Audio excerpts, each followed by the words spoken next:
Good morning, કેમ છો? મજામાં ને? ચલો આજે આપણે પ્રકરણ નંબર 15 કેટલી ચોટલી છે એના વિશે જોઈશું. નામના અક્ષરો જો હવે અહીંયા પોતે બધાએ નામ લખ્યું છે. રમેશ, પછી છે અફતાબ, પછી મારિયા અને સંતોષ.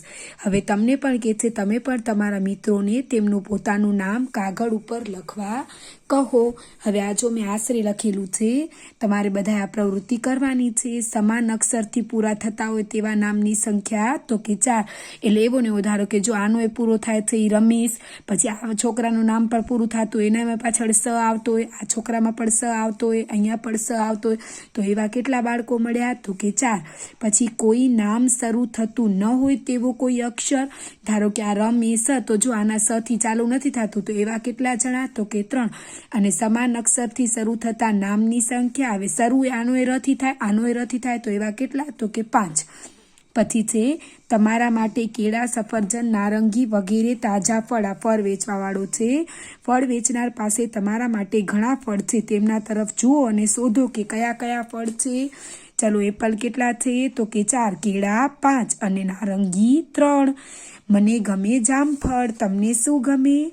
વાળ ઓળવાની રીત. માળા નિશાળે જઈ રહી છે, તેની માતા તેને વાળ ઓળ્યા છે.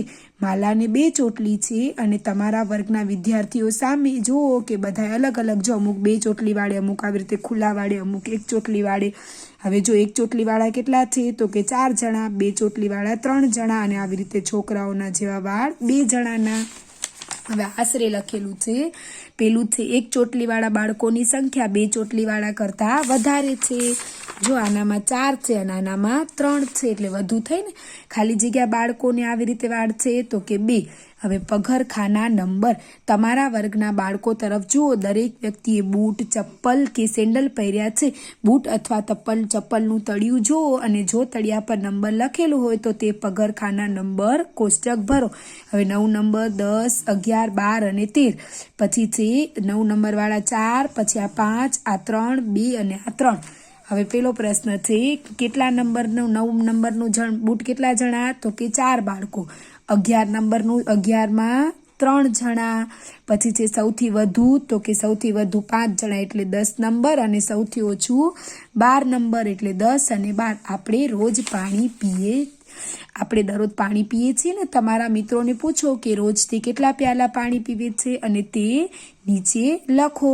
હવે 1 ગ્લાસ પીવે એ 8 જણા, પછી 2 ગ્લાસ પીવે એ 5, 3 ગ્લાસ પીવે 3, 4 ગ્લાસ 2 અને 5 ગ્લાસ 1. ધીમે ધીમે ઘટતું જાય ને. તો 1 પ્યાલો પીવે એ કેટલા બાળકો તો કે 8. પછી 5 પ્યાલા પીવે એવું 1. હવે 3 પ્યાલા પીવાવાળા બાળકોની સંખ્યા 2 પ્યાલા પીવાવાળા કરતાં ઓછી હોય. ધીમે ધીમે આમ પ્યાલા વધતા જાય ને એમ બાળકો ઘટતા જાય, કારણ કે નાના બાળકો એટલું બધું એ પાણી ન પી શકે ને. પછી છે તમને ગમતા રંગો. હવે તમારી આસપાસ અનેક રંગ છે. સૌથી વધુ તમને કયો રંગ ગમે છે? કેટલા બાળકોને પીળો રંગ ગમે છે? બીજા રંગ માટે કોષ્ટક ભરો. પીળો, લાલ, વાદળી અને લીલો. હવે 9, 5, 6 અને 4 આશરે લખેલું છે. મોટા ભાગના બાળકોને કયો ગમે તો કે સૌથી વધુ પીળો. ખાલી જગ્યા રંગ ગમતો હોય તેનાની સંખ્યા ખાલી જગ્યા રંગ કરતો હોય તે વધુ છે, તો વાદળી રંગની સંખ્યા એ લીલા કરતાં વધુ છે. અને કોની ઓછી છે તો લાલ રંગની સંખ્યા એ વાદળી કરતાં ઓછી છે. હવે બધાએ ચોપડીમાં લખી લેવાનું છે.